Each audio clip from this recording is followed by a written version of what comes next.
Israel का operation नातांज और Iran का महापलटवार। दोस्तों, दुनिया की सबसे सुरक्षित जगहों में से एक, जमीन से सैकड़ों फीट नीचे छिपा एक ऐसा शहर जहां ईरान अपना सबसे खतरनाक सपना बुन रहा था, लेकिन एक ही रात में सब कुछ राख हो गया। हम बात कर रहे हैं ईरान के नातांज न्यूक्लियर प्लांट की। आखिर कैसे मोसाद और इजराइल के एयरफोर्स ने ईरान के किलर डिफेंस को चकमा दिया, और क्या ईरान ने पलटवार ने दुनिया को तीसरे विश्व युद्ध की दहलीज पर खड़ा कर दिया है। आज की कहानी रोंगटे खड़ा कर देने वाली है। ईरान के कासन प्रांत में स्थित नातांज कोई मामूली फैक्ट्री नहीं है। ये ईरान का मुख्य यूरेनियम एनरिचमेंट केंद्र है।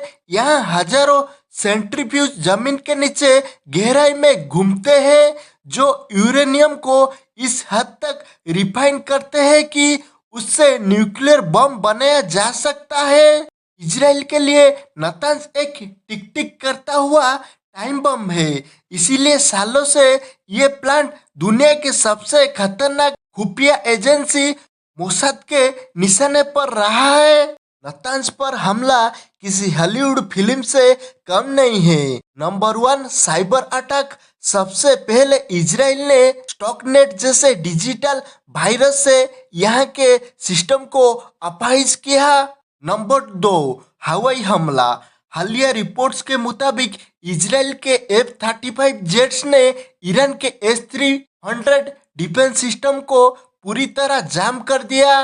नंबर 3, तबाही। इजराइल मिसाइल ने नातांज के ऊपर बने कंट्रोल सेंटर और करंट सप्लाईज को मलबे में बदल दिया। ईरान दावा करता रहा है कि सब सुरक्षित है, लेकिन सैटेलाइट की तस्वीर गवाही दे रहे थे कि नातांज को गहरा जख्म लगा है। लेकिन कहानी यहाँ खत्म नहीं हुई।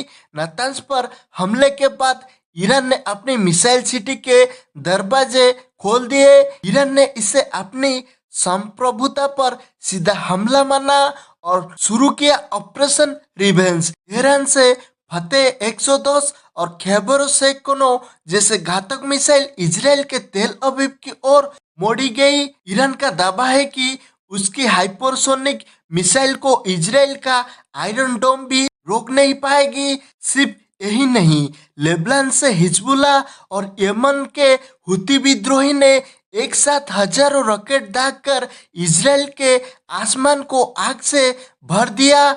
ये ईरान का वो जाल था जिसे इजराइल को चारों तरफ से घेरने की कोशिश की गई। इस टकराव ने पूरी दुनिया को हिलाकर रख दिया है। कच्चे तेल की कीमतों आसमान चूमने लगी और अमेरिका ने अपने सबसे बड़े एयरक्राफ्ट कैरियर के साथ साथ और भी बहुत सारे युद्ध जहाज मिडिल ईस्ट के तरफ रवाना कर दिया है। रूसिया और चाइना भी अब इस मामले में ईरान के करीब दिख रहे हैं। नातांज का धुआं अब सिर्फ ईरान तक सीमित नहीं है, ये पूरी दुनिया को एक भयानक युद्ध की ओर धकेल रहा है। क्या कूटनीति इस आग को बुझा पाएगी या फिर धमाकों की गूंज और तेज होगी?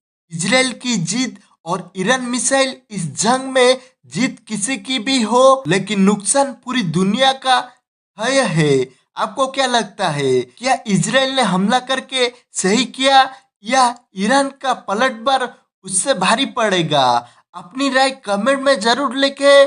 वीडियो को लाइक और शेयर करें। ऐसे ही हर अपडेट के लिए हमें सब्सक्राइब करें। जय हिंद।